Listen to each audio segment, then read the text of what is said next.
Yeah, we Hello? can't start. Just wait. Hey, we're ready to rock and roll. We weren't worried. I am on YouTube. Thanks to all that are here. Otter Creek, we're going to get to you. In fact, let's just do it. I don't know. Do you have that video that I just sent to you, Sean? Sean is going to do what Sean does, which is one shot of a freaking McDonald's cheeseburger. But, hey, man, apparently that ain't that big a deal because, well, frankly, our listeners, they just showed out Otter Creek and got it done, man. I mean, I'm sorry, but he did. All right, do you have the hamburger when we're ready to go, big boy? I have my burger ready to go. I'm preparing the Otter Creek domination right now. I'll give you a heads up when that one is ready to go.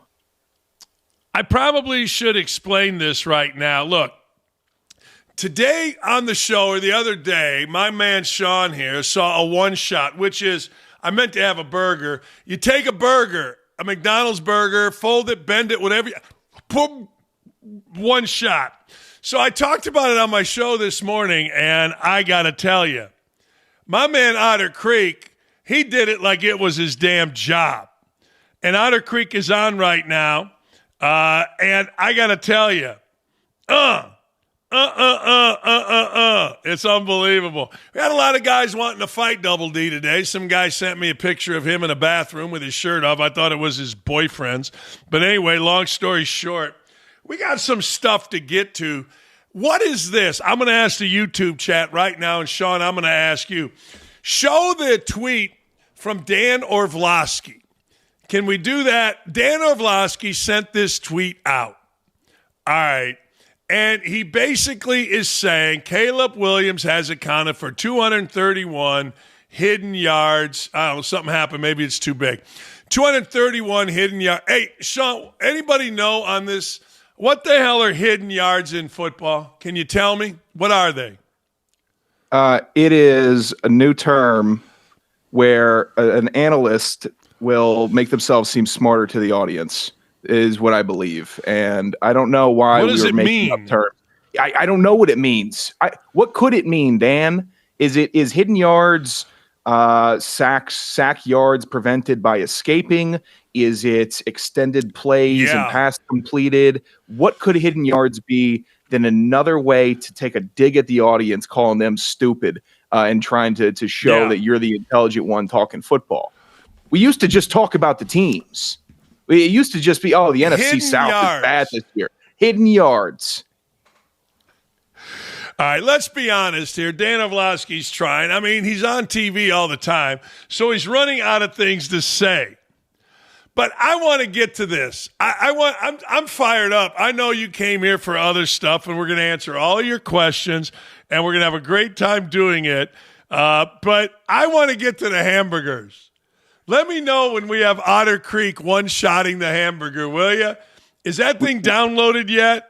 Yeah, we should have Otter Creek ready to go. All right, here's our guy, Otter Creek. Ready, set, go.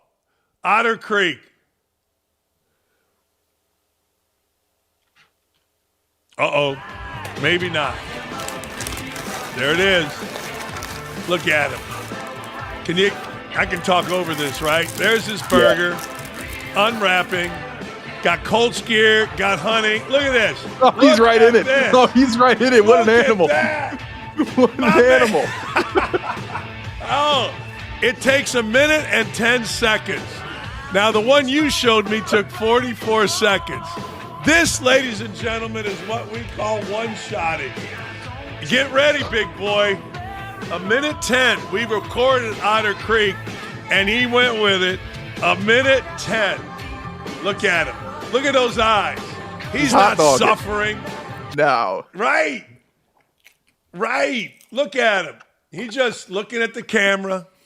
He ready to either shoot someone or eat a burger. I ain't sure which one. Look at him. Look at those eyes. There's no hands waving. There's no distraction. Look at him. Just a calm hillbilly. Just chewing his cud right there. Look at him. Now he's moving because he's hurting a little bit, so we're trying to get it down the stomach. Look at him. He's staring right at you, the gray beard.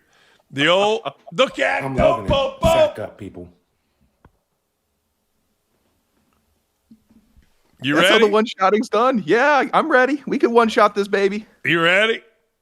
I mean, right. I want to talk other stuff, but not really. Let's see it. I'm going to put the clock on you. Hang on. Not that there's a clock. Not that the clock matters. But the girl on the video that you sent to me where you asked me if you could do it, I'm like, no. Not only can you do it, it is mandatory that you do it. She did it 44 seconds. Are you ready? I am ready. And Dan, I'm not above a gimmick. Yeah, I see something like this, I will happily dive on into it. Ready, set, go. Here we go. Oh, this thing has no chance. Otter Creek. Uh-oh, wait a second. There's some slippage. The whole mouth is full. I told him have a medic ready, have water. His hands are up, though. You can tell. He's not doing it. Look at him. He's got his hands going. He's trying not to laugh. I got the clock. We're at 20 seconds. When the hand goes up, hey, make sure we got somebody ready to do the Heimlich. Look at him. The face is looking bad. I'm going to shut up. He's got his hands. You know the hands. 33 seconds. Oh, this thing is crushed. Oh, now he's bopping, he's moving, he's shaking, he's baking. Holy cow. Look at him. He's concentrating. The eyes are glassy. I think something's in the throat, though. Somebody give him the Heimlich. He's in a zone, ladies and gentlemen. This is Kobayashi. That's how it's done. That's how you one-shot a cheeseburger. 55 seconds right there. I put the clock on. Oh, wait, where the hell's the camera? There, somewhere in there. I don't know. Maybe that's it. Wait, that way. If you're new to our little show here, I'm not going to tell you it's the most serious thing. So I got to ask, what do you feel like right now? I'm actually really satisfied with the burger. It was a good one. I mean, no way.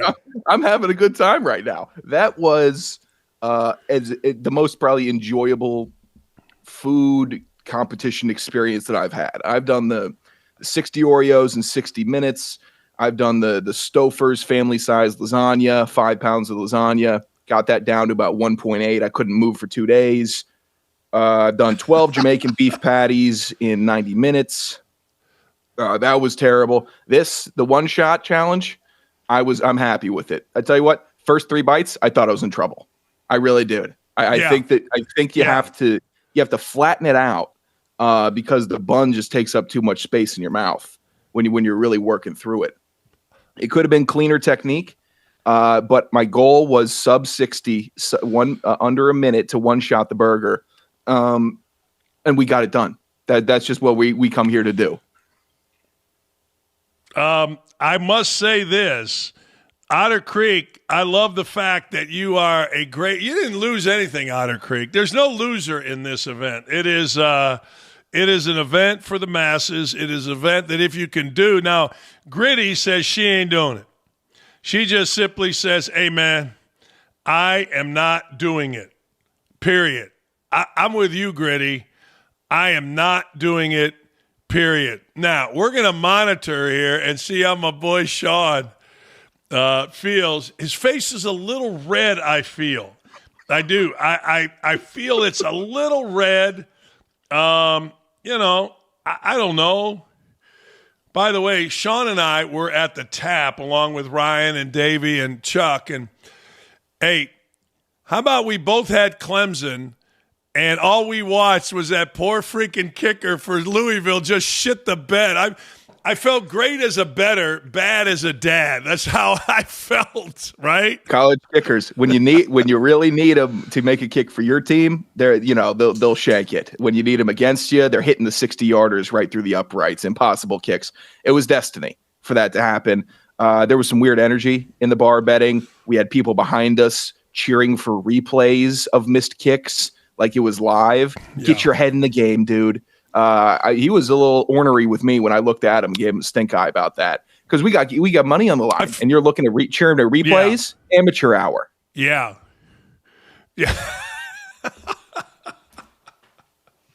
Get with it. That was a great night. All right, let's go. Let's rank the places that we went. We were at Upstairs Pub. We were at Zagreb's for dinner. We were at the Alley Bar. You guys tried to get a Nick's, too crowded. That doesn't count. And then we were at the Tap. Can you rank where we were by your personal favorites? Upstairs Pub, number one. I'm gonna mark out if I get a goodie bag with a hat and a shirt in it. I'm gonna wear free stuff. That's the radio producer side of me, where the boxes come back from the sponsors. It's going in the back seat. So that's one seat.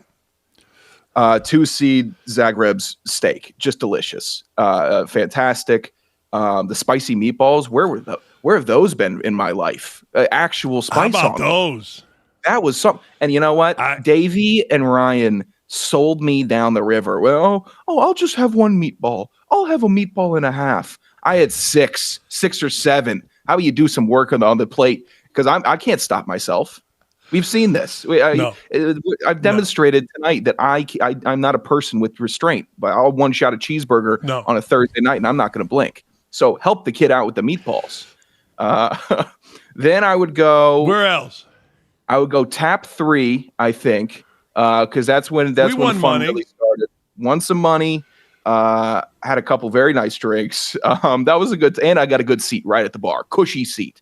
It wasn't sitting on some hard bar stool. It wasn't sitting the brewery. Seat. Are you aware of the brewery stools where it's you're just sitting on a hunk of metal, no back on it? And I grew up on them. I grew up. Can't do it. Can't do it. You can spin around a little bit if you want. Spin around.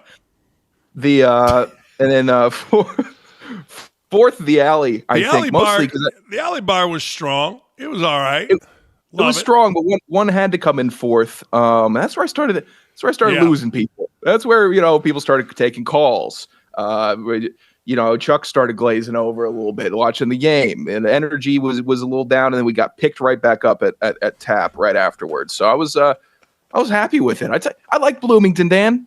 I did. I was impressed with Bloomington. Bloomington is my wife calls it my dangerous place. She goes, something comes over me when I go to Bloomington. There have been incidents, including at Dad's weekend with my daughter's sorority. I got in with some interesting dads, and one guy claims he has a video that could end all my careers. I'm like, that's fine. I don't care. Do whatever you need. It wasn't that bad, but it wasn't great, I'm sure. But no, there was some stuff going on, and my wife, every time I go to Bloomington, she gets very nervous. Hey, by the way, if you're on here, it's 30-some people. Hit the like, comment, and subscribe button. I know Purdue's playing right now. I'll try to keep you updated. Hey, let's take some questions. We got anything going? What's going on? Let's take some questions here. What you got? We got a lot. Thanks to the audience for dropping the questions at the YouTube. Don't at me with Dan Dakich on YouTube. We're posting the question, I guess, polling for them on that in the community post. So thanks for everyone that got engaged. Let's start off with John M. Question 1. Would you be shocked if the Colts didn't win a single game rest of the season? Atlanta got 7 sacks against them. And they can't win in Jacksonville. Terrible OL full of crappy Ballard selections. No, I'll be stunned if the Colts don't win 12 games. Now they're 8-2 right now. That means they go 4-3. Tough schedule. A lot of people, most people, and I'm going to ask our YouTube viewers. I got to get to the YouTube where I can see them, because I'm going to ask you all. There's a lot of Colts fans on there. Most Colts fans feel like they're not going to win in Kansas City for 2 things. One, I think the Colts are really good. Offensively, they're really good. They got to clean the sack thing up, 16 sacks in the last couple games, 3 games as opposed to 5 for the first 7. They got to clean that up, no question. They've had a week to do it. But they always play well in Kansas City. And, there are places where you just play well. I think you're getting a little excited here. They'll beat Jacksonville not once but twice. Houston, we'll see tonight, 5.5-point dog. I can't decide which I'm taking. I'll probably take the Bills, even though it's at Houston. But no, I think the Colts are absolutely going to win 12 games. I think 4-3 is in the card, and that's what I got. So I know the Ballard picks suck, but they'll figure this line up, and Daniel Jones is going to be in the top 3 for MVP. That's just my thought. Next! Let's go to Brian Haas. Asks the question. Question 3. How do you feel about drop coverage as a defense in basketball, Dan? Well, the drop coverage means you're basically giving up a jump shot, and it worked really well for Bo Ryan over the years. And when I say worked well, Bo Ryan, man, when you look at what he did everywhere he was, whether it was Division III or at Milwaukee, then, of course, at Wisconsin, he would play drop coverage. You were going to have to beat him with a ball screen. What that drop coverage means is there's a ball screen, let's say top of the key or beyond the top of the key. The defender on the ball screener doesn't go out. He does not go out and hedge like normal defenses. He drops. This is called drop coverage. He drops from the screener into the lane, not that deep or not as deep depending on the shooter, but he is not giving up a layup. You're going to have to shoot jump shots over him. I ain't mad at the drop coverage, but like everything else in any other sport, you cannot have one coverage. We used to have 6, 7, 8 different coverages: double team, extend and go under, extend and trap. After you extend, stay back and trap, stay back, go under, drop. There's a million things that you could do. We used to call it pro play. Get on top, don't let the ball handler get to the screen. Sometimes that would be bad. He'd give up a lane. So there's a ton of things that you can do, but I ain't mad at the drop coverage. Who was that? Haas? Nice. All right. Hello from Toledo, Ohio, EDB6728. Hey, Dan, how do I feel? Oh, wait a second. I just heard this, Sean. Hang on, caller. Memphis is up. This is a little gambling tip. This is how I win money. Memphis is up 13-6 on Purdue. That's when we start live betting. We watch Purdue. If Purdue could get down about 15, we're going to live bet. Last night, I told you this. Last night, I'm a basketball savant. I'm sorry. I've been very nice over the years. Indiana's up 12-4. But Purdue literally getting down 10 would be the best thing. We would bet the hell out of it. Last night, I live bet Alabama against Illinois when it was 54-48. Illinois was in the lead. Why? Because I watched the game. Alabama's getting better shots. They're going to eventually win the game. I woke up to a nice little spread. Right now, it's -5.5. Purdue's -8.5. We'll see. -520. Purdue's -8.5. We'll see where that goes. Next! You made me some money on Duke this week, Dan. I appreciate that. That was a good call that you called You're out welcome. that you had. Hey, did you take Michigan State too, or no? I go one on, one off, and I try to myself in the middle there. Okay, I'll start really rolling with it, and then we'll. Yeah. No, I'm mad at you. I don't win often, but that one was my thing. Go ahead. Give it to me. What's next? Let's go. Question 4, Mike Flynn. I'm 74 and have followed football my whole life. I've never seen a turnaround of a perennial loser turn into a contender for a national championship in only 2 years. Signetti must be one hell of a coach. I would argue nobody's ever seen it.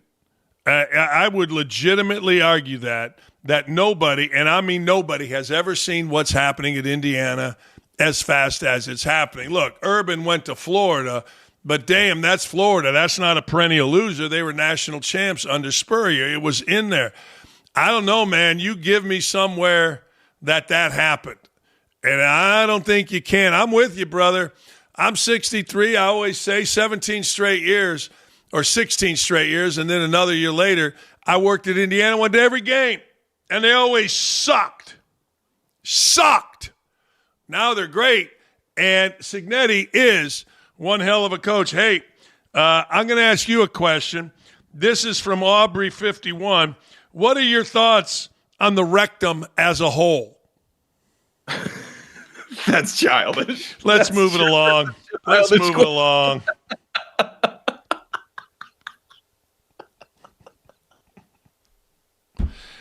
don't know. I'm just saying. I don't know. That's why we're on here. We don't care what you ask. We're just going to – the weirder question you ask, the more it appeals to me, people. So bring the weirdness. That's right. My goal is to have that seen by nobody. I think I'm pacing pretty well. Maybe some doctors in my youth. Yeah.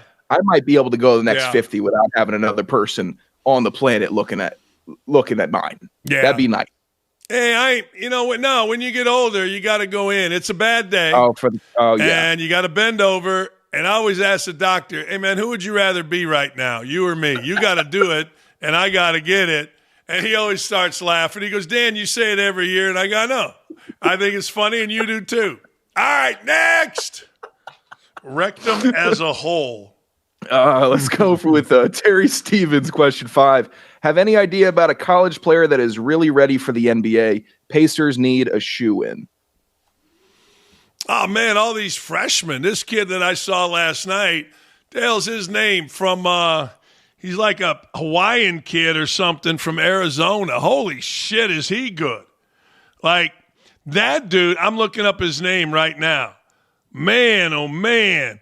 I mean, he is 6 foot, whatever the hell he is, 8, 235 pounds, and he looks like a brick shithouse. And all he does is, hold on a second, when he gets downhill, he just kicks everybody's ass. I mean, damn. Koa Pete, yeah. Hey, that dude's ready. That kid from BYU that got paid a lot of money, AJ, he's ready. Peterson, they tell me he's ready. I haven't seen it. I'd take Cam Boozer today, tomorrow, or the next day, and you can tell that I'm using a lot of freshmen, so it's going to take a minute. Pacers suck only because they're injured. Pacers have had their entire starting lineup out. They've had nothing going for them. They got Matherin back. They won yesterday. I said this, if Pascal Siakam can get this team to 20 wins, he might be MVP in the damn league.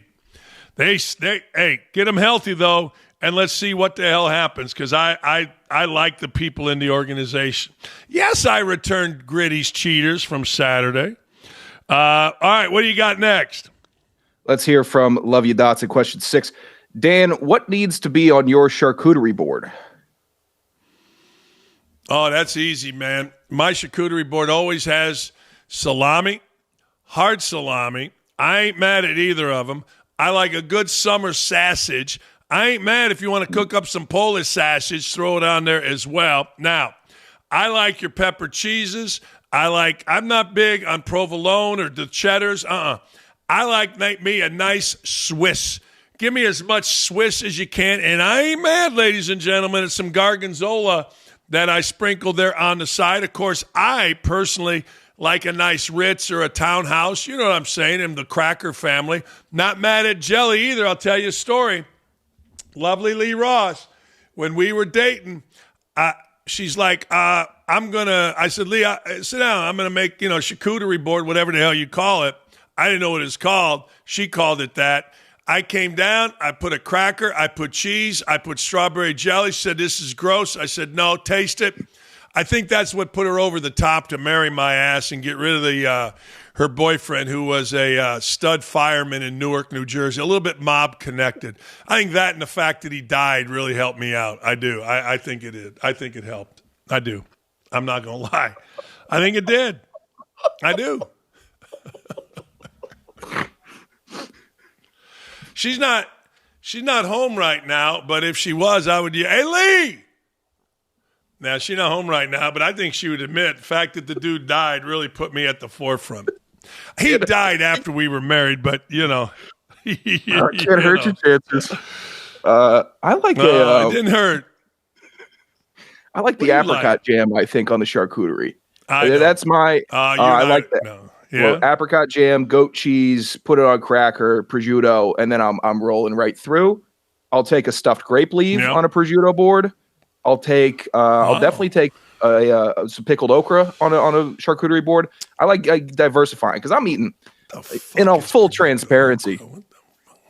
I'm eating salted meats just about every night. Some type of salami or prosciutto. I can just go pick those up. So I'm looking to get diverse with the cheeses. Have some nice fancy stuff on there because I'm a big animal. I'm going to ask you this question.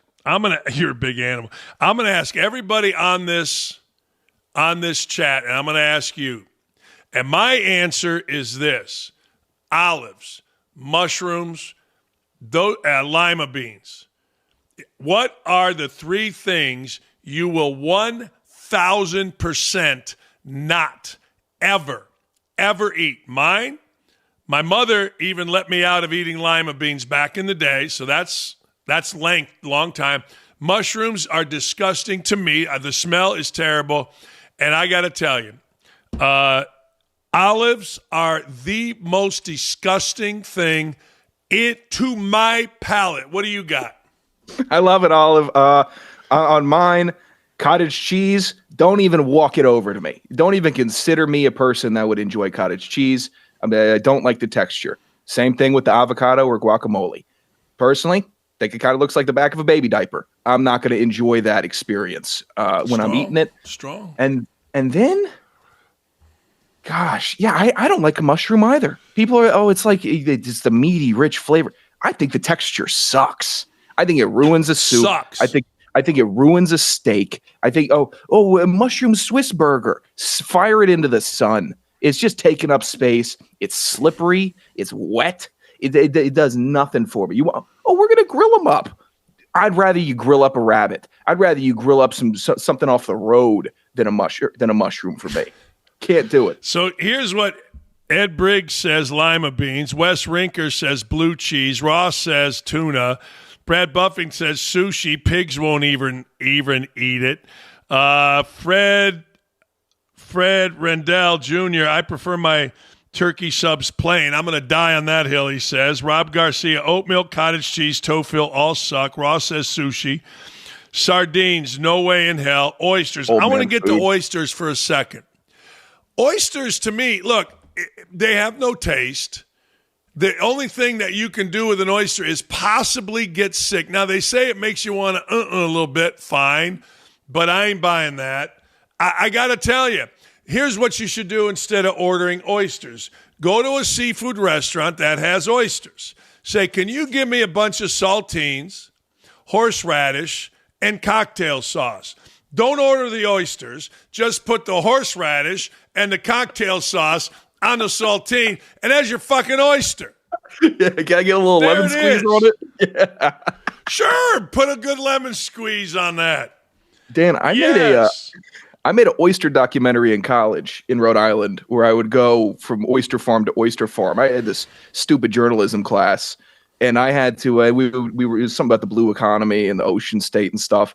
So we're like, you know what? If we're going to do this, we might as well, find something we could do where we could eat.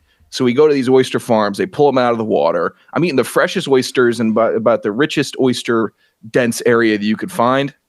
We were pulling them out of the water. We're eating them. I'm still like, I'd rather have a little cocktail sauce and horseradish on it. I'm not that in love with the oyster. Look, I get it. People are like, hey, I don't know how to make oysters. That's why oysters are fire. What about... okay. I mean, if you tell me this, guy says, I've added mushrooms. This is my friend Ross Campbell over the years. The roadkill at Texas Roadhouse is pretty good. People are eating things that I don't know what they are. Let me ask you this. Lime, salt, tapatio is the way. What is tapatio? Tapatio. It's it's kind of the Mexican spice that sometimes they'll put on the rim of a margarita. It's the red dust that they'll give you. What are butter beans? Hey, Lee, I didn't feed her. What was I going to ask, Lee? Oh, yeah. Did I get you to marry me after your boyfriend died? No? Hold on. Won't leave. Come here. Look at the camera. We got a chat going. And the dog's coming too. Yeah, look, okay, right there. Yeah. Hey, you remember Big Sean? Get here in the camera. Right. Hey, Big Sean? Yeah. Wait, did you do the hamburger thing? Yeah, he did the hamburger thing in 50 seconds. It was unbelievable. Are you nauseous? I killed it, Lee. No, I could have another. You could have another.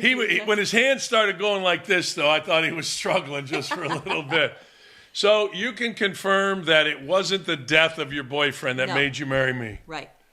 He died after we were married. Yeah.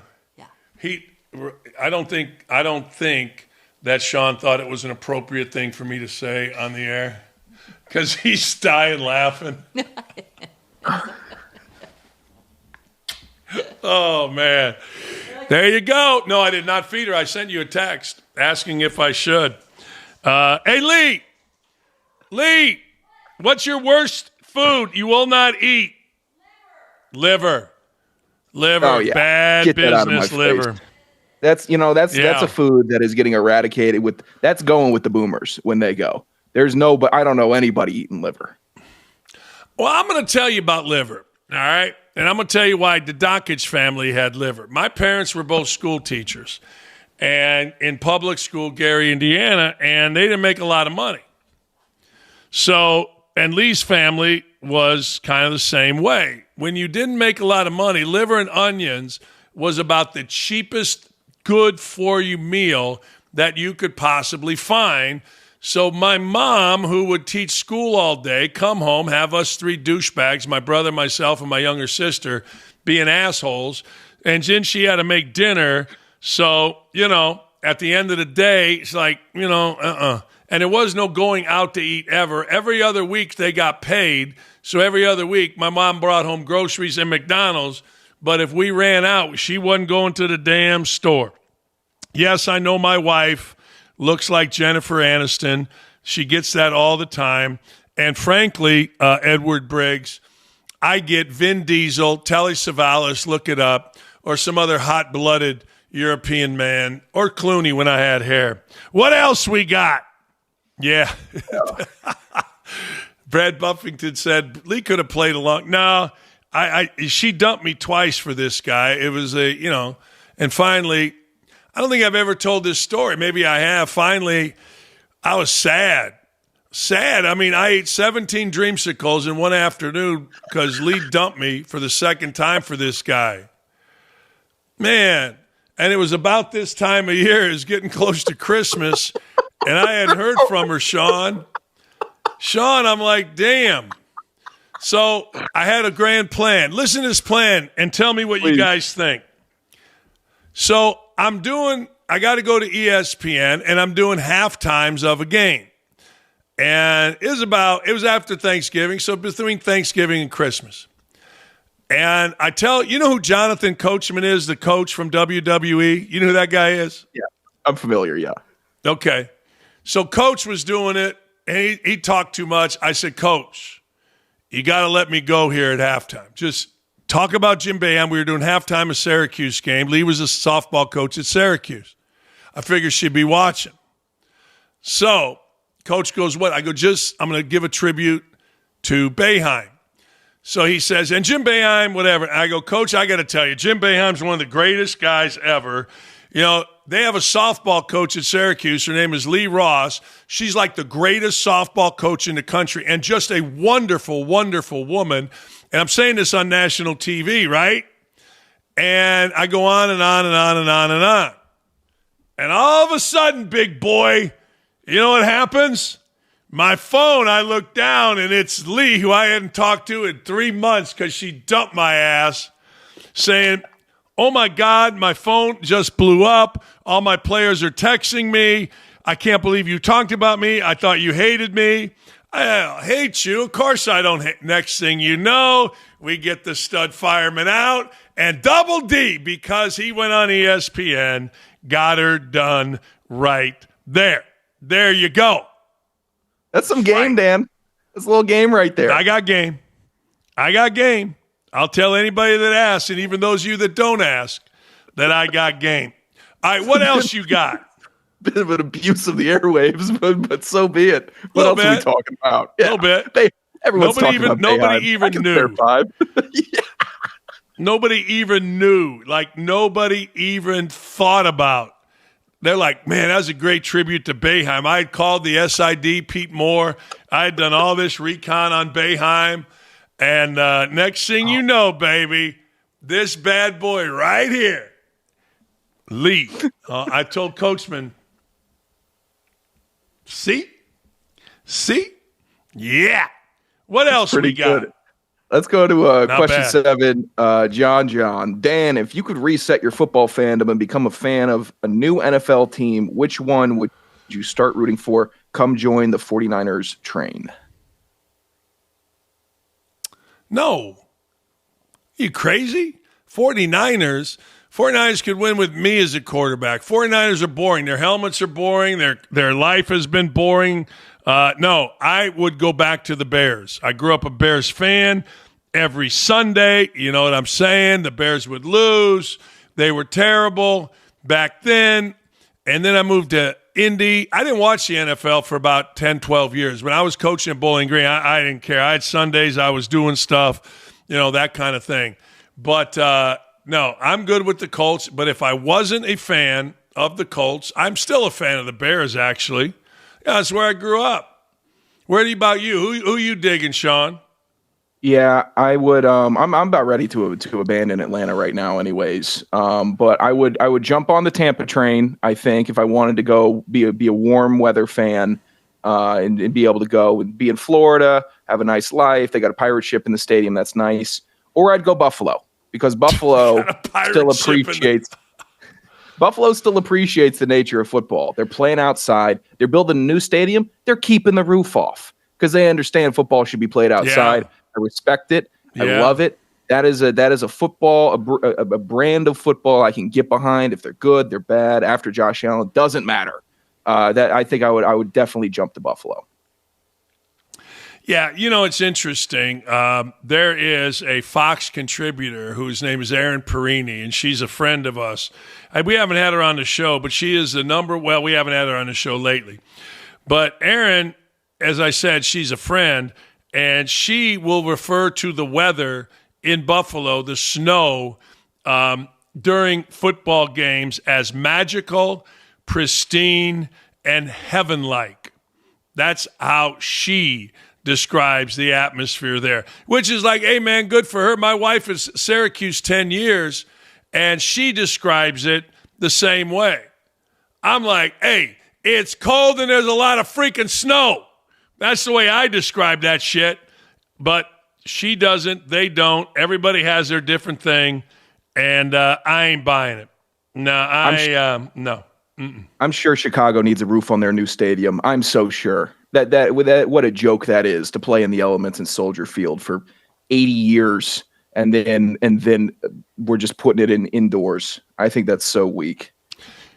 Guy said, why would you want to be a Niner fan just to watch them lose in Super Bowls? Yeah. Brad Buffington says, great plan because it worked. How does it work for us that don't have access to national TV? It's a solid question. I don't know. Pass a note in class. Stalk. There's nothing wrong with stalking. I cyber stalked, Lee. There's nothing wrong with it.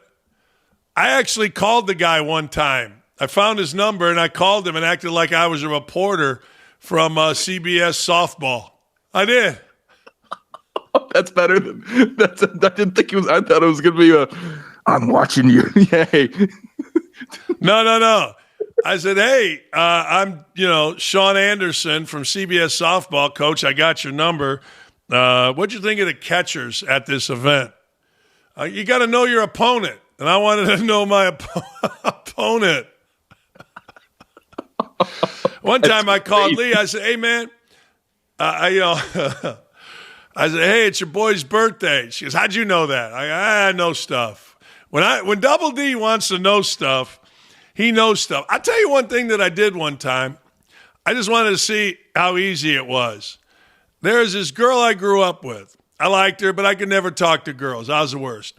So I thought, you know what? I would watch, this is an old show called The Rockford Files. And Jim Rockford was always following people as a private investigator. So I was bored one day, and I thought, I wonder if I could follow Gretchen around and if she would ever notice that I'm following her. She was my neighbor. So I did it. And then, when she went, I followed her to the store. She was picking up stuff. She went to a couple of girls' house, picked them up, and they were headed to the beach. Nobody ever saw me. I was like around, how you see, people hiding out. Yeah. Like the PI and Lebowski. You're doing real good work, pitting them against each other. That's good stuff. Hey, in the 70s and 80s, we didn't have phones to entertain us. So I was shooting hoops one day in my driveway, and Gretchen lived back here, And I saw her, and I'm playing, and she left. I wonder what she does all day. I'm gonna go see if I can be Jim Rockford and follow. You ever follow a woman? I don't think I followed a woman. In elementary school, I dropped a love letter at a girl's house. This girl named Greta. She lived, I don't know, like half a mile away from me. And I had a crush on her. Wrote a nice little letter. I rode my bike. I got a flat tire on my bike on the way there. So my escape plan to get it, because I didn't want to be seen. I just wanted to drop it and go. I drop it, and then I got to walk my bike out of the cul-de-sac as fast as I can. I'm like carrying it through trees. Disaster scenario. They all saw me. Dan. Next day at school, I gotta have the interference. Not only with her, she didn't talk to me. Her older sister talked to me. I was like, "Hey, what were you doing outside our front yard?" And I wanted to go home. I knew then, Sean don't have game. I don't have that club in my bag. No. Dan said talking is one thing. Any tips on sealing the deal? Great tongue. All right. There you go. Lee! No, I won't bring her down for that one. I'm just saying, man, I always tell people, if you don't want to know, don't ask. You know what I'm saying? Like, if you don't want to know, because I'm gonna go for the laugh and go for the truth, and sometimes the intersection it does meet. You got a hard out, right? You got to get going. You got a date tonight. Hey, let everybody know, how'd that date go last weekend? I gave you some advice. You still seeing that poor girl? I'm planning on seeing her after Thanksgiving. It went pretty well. I had some drinks. Didn't overdrink, which is a win for me. That I was able to keep, myself in check. And then, I wasn't pushing the drinks on her. I think she had like 2 glasses of wine, nice and easy. Bar was hot as shit. Bar was hot as a bar could be, which was not good for the big man. Because then I was I'm sweating. There's no hiding it. So I had to do some like clever footwork to make sure it wasn't pooling up on my chest, on my man tits, or like under my armpits. So I'm trying to kind of lean and posture. So it was kind of hitting my back, my lower back. And so it's pooling up there. But you didn't answer your phone. You didn't answer your phone. You didn't text me back. You didn't do nothing, man. I didn't have my phone out, Dan. It was 2.5 hours of delightful conversation. Talking movies, talking East Coast stuff, music, hitting the important topics. Do you cry on your birthday? She doesn't. That's a win. That's huge. Decent TV. Why would you cry on your birthday? Girls love crying on their birthday, Dan. They love it. I hate my birthday, but I don't cry on it. But tons of girls that I know cry on their birthday, and that is a red flag. Can't have a good day on your birthday. I don't know how to make that day special for you. So Top Notch is just new to this. By the way, Top Notch 777, and all of you that are new here, make sure you subscribe to our YouTube page. We need the subscribers. But he says, good job not pushing the drinks on her. Laugh my ass off. Like, what the hell? No, that was one of the tips that I gave him. If, don't say, hey, don't be that guy, because girls know what you're trying to do. So you just let the night flow. If it's hot and she wants to drink water, great. But don't be the guy that when her glass still has, that much wine in it, which is a fair amount. Hey, I'll get you another glass of wine. I'll get you another whatever. No. You can't be doing that, because girls are smart. They know you're a little slippery. So that's the answer to that. That's why, hey, Dan, this kid needs help. That's what I'm trying to do. You're not wrong, Top Notch. He needs a lot of help. No, he doesn't need any help. He's great. All right, we got a hard out right now, and it's 6:45. I told you we would get him out. And I appreciate everybody here. Don't forget, we'll be back at it tomorrow. This is the channel to find all of our nonsense. We gave you some good stuff tonight. The tongue, people. See you tomorrow.